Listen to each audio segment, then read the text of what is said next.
आप सभी लोगों का स्वागत है हमारे YouTube चैनल सन कोचिंग क्लासेस में। ठीक है, तो आज हम चर्चा करने वाले हैं कक्षा 10 की मैथ के बारे में। ठीक है, तो आज हम देखेंगे हाई स्कूल के एक महत्वपूर्ण लेसन त्रिभुज के बारे में। ये त्रिभुज हमारे पास कितने प्रकार के होते हैं इसके बारे में चर्चा करेंगे, और त्रिभुज में समरूपता क्या होती है इसके बारे में हम कुछ चर्चाएं करने वाले हैं। ठीक है, तो आइए हम देखते हैं त्रिभुज क्या होते हैं। देखो, त्रिभुज किसे कहते हैं? तीन भुजाओं कहते हैं। तीन भुजाओं से घिरी हुई आकृति क्या कहलाती है? त्रिभुज कहलाती है। क्या कहते हैं? तीन भुजाओं से घिरी हुई आकृति क्या कहलाती है? त्रिभुज कहलाती है। अब ये कोई पूछेगा तो यहाँ पर भुजा क्या होती है? भुजा कहने का मतलब ये एक लाइन है। ठीक है, तो ये क्या हमारे पास है? भुजा है, जिसको हम कहते हैं रेखाखंड कहते हैं। यानी कि जिधर किसी तरफ तीर का निशान ऐसे नहीं बना होता है। ठीक है, यानी कि अगर इस तीर के निशान को हम हटा देते हैं तो इसको हम कहते हैं क्या? रेखाखंड कह लेते हैं। ठीक है, तो किन्हीं भी तीन भुजाओं से बनी हुई आकृति को हम क्या कहते हैं? त्रिभुज कहते हैं। जैसे एक भुजा ये हमारे पास है, दूसरी ये है, तीसरी ये तीन भुजाएं हैं हमारे पास। अब इन तीनों भुजाओं को अगर हम मिला दें तो हमारे पास क्या बनेगा? देखो, ये पहली भुजा, ये दूसरी भुजा, ये तीसरी भुजा, तीनों को मिला दिए, एक आकृति बनी ना हमारे पास। तो ऐसी आकृति जो कोई भी मिलेगी हम उसे क्या कहते हैं? त्रिभुज कहते हैं। यानी सिंपल भाषा में हम समझना चाहते हैं तो तीन भुजाओं से घिरी हुई आकृति को हम क्या कहते हैं? त्रिभुज कहते हैं। जैसे कि आप देख सकते हैं हमारे पास कितने मार्कर हैं? 3 मार्कर हैं। दिख रहे हैं आप लोगों को? तो इसको और इसको अटैच कर दिए, दिख रहा है? तो अब ये क्या जनरेट हो गया? एक त्रिभुज जनरेट हो गया। दिख रहा होगा आप लोगों को?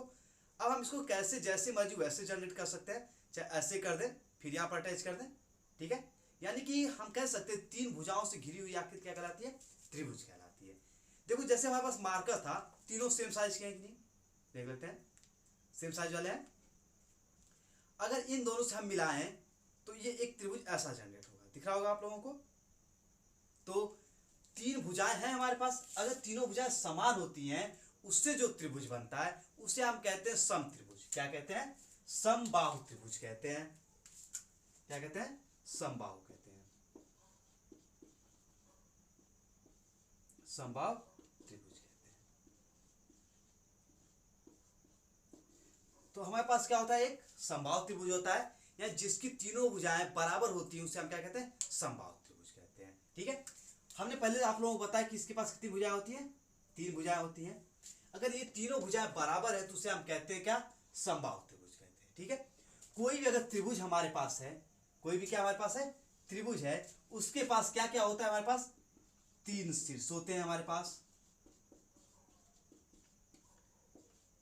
3 कोण होते हैं, और 3 क्या होती हैं? भुजाएं होती हैं। ये हमारे पास होती हैं। यानी किसी त्रिभुज के पास हमारे पास क्या होते हैं? 3 भुजा होती है, 3 कोण होते हैं, और 3 शीर्ष होते हैं। अब हम बात करते हैं शीर्ष किसे कहते हैं, कोण किसे कहते हैं, और भुजा किसे कहते हैं। देखो इधर, ये हमारे पास शीर्ष है। क्या इसको कहते हैं? हम शीर्ष कहते हैं। इसको हम क्या कहते हैं? इसको हम कोण कहते हैं, और इसको हम क्या कहते हैं? भुजा कहते हैं। ठीक है, तो देखो एक शीर्ष, 2 शीर्ष, 3 शीर्ष, दिख रहा है? एक कोण, 2 कोण, 3 कोण, भुजा दिख रही है। 1 2 3, समझा? यानी कि हमारे पास किसी भी त्रिभुज में 3 शीर्ष होते हैं, 3 कोण होते हैं, और 3 भुजाएं होती हैं। ठीक है, अब देखो ये त्रिभुज है हमारे पास, तो इसके पास 3 शीर्ष निकल गए, 3 कोण निकल गए, 3 भुजाएं निकल गई। हमारे पास कंडीशन होती है कि त्रिभुज के अंत मतलब अंदर वाले, क्या कहते हैं? अंत मतलब अंदर वाले। जैसे कि ये इसके अंदर है, ये भी इसके अंदर, ये भी इसके अंदर है कि नहीं है? तो ये अंत इसको कहते हैं। क्या कहते हैं? अंत कहते हैं। त्रिभुज के तीन होते ना, तीनों अंत कोणों का जो योग होता है, क्या होता है? योग होता है। उसका मान जो होता है वे 180 अंश के क्या होता है? बराबर होता है। कुछ आ रहा है दिमाग में आप लोगों को? यानी कहने का मतलब है कि त्रिभुज के तीनों अंत कोणों का योग कितना होता है? 180 अंश होता है। अगर हमारे पास कोई त्रिभुज है, उसके पास 3 शीर्ष होते हैं, 3 कोण होते हैं, 3 भुजाएं होती हैं, और त्रिभुज के तीनों अंत कोणों का योगफल जो होता है वे 180 अंश होता है। दूसरी हमारे पास क्या शर्त होती है? किन्हीं दो भुजाओं का योग किन्हीं दो भुजाओं का जो योग होता है, जैसे दो भुजा है, एक भुजा दो भुजा, इसका अगर जो योग होगा वे हमेशा बड़ा होता है तीसरी भुजा के।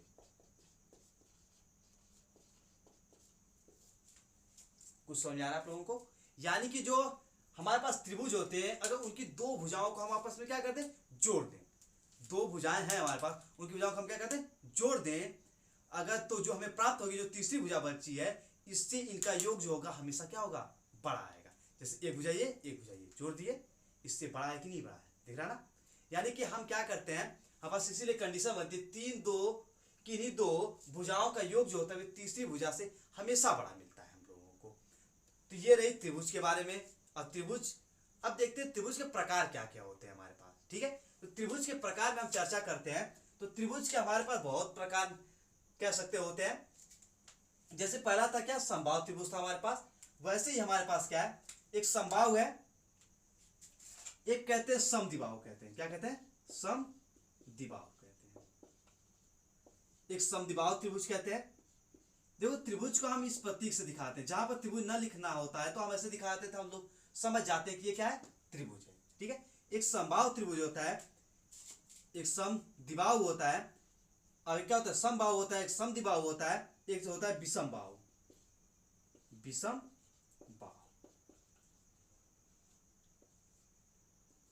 ये हमारे पास त्रिभुज है। एक होता है हमारे पास समकोण त्रिभुज होता है। क्या होता है?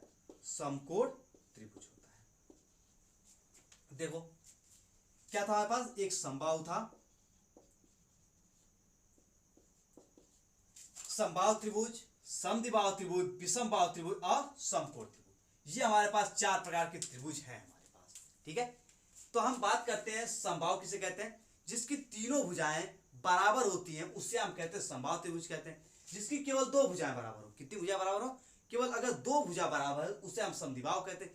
जिसकी कोई भी भुजा बराबर नहीं, एक दो तीन, कोई भुजा बराबर नहीं है, यानी कोई भी इक्वल नहीं है, उसे हम कहते हैं विषमबाहु त्रिभुज कहते हैं। चौथा क्या है, समकोण त्रिभुज। वे त्रिभुज जिसका कितने कोण होते, त्रिभुज तीन कोण होते कि नहीं होते, यानी वे त्रिभुज जो इन तीनों में से कोई भी एक कोण कितने का हो, 90 डिग्री का हो। कितने का हो? 90, यानी 90 अंश का हो, तो उससे हम कहते क्या है, उस त्रिभुज को हम कहते हैं समकोण त्रिभुज। क्या कहते हैं? समकोण त्रिभुज। यानी कि वे त्रिभुज जिनका एक कोण कितना हो, 90 अंश हो, उससे हम कहेंगे समकोण त्रिभुज कहेंगे, ठीक है? तो समकोण त्रिभुज इसलिए क्योंकि हम 90 अंश को कहते हैं समकोण। क्या कहते हैं? 90 अंश को समकोण कहते हैं। इसीलिए हम कहते हैं कि वे त्रिभुज जिसका एक कोण 90 अंश का हो, तो के बारे में हम कुछ नहीं कंडीशन लगाते, चाहे कितने भी एंगल का हो सकता है, लेकिन शर्त ये होती है कि तीनों में से कोई एक जो होता है वे अगर 90 अंश का है तो उसे हम कहते हैं क्या, समकोण त्रिभुज कहते हैं, ठीक है?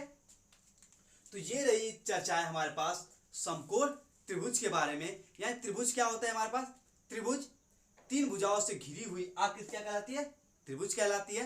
त्रिभुज हमारे पास चार प्रकार के दिखे हमने, एक समबाहु था, एक समद्विबाहु था, एक विषमबाहु था, एक क्या था, समकोण था। समबाहु जिसकी तीनों भुजाएं बराबर हो उसे समबाहु त्रिभुज कहेंगे, जिसकी दो भुजाएं बराबर हो उसे समद्विबाहु कहेंगे। विषमबाहु जिसकी कोई भी भुजा बराबर नहीं उसे हम समद्विबाहु कहेंगे। समकोण जिसका एक कोण 90 अंश का हो उसे हम क्या कहते हैं, समकोण कहते हैं, ठीक है?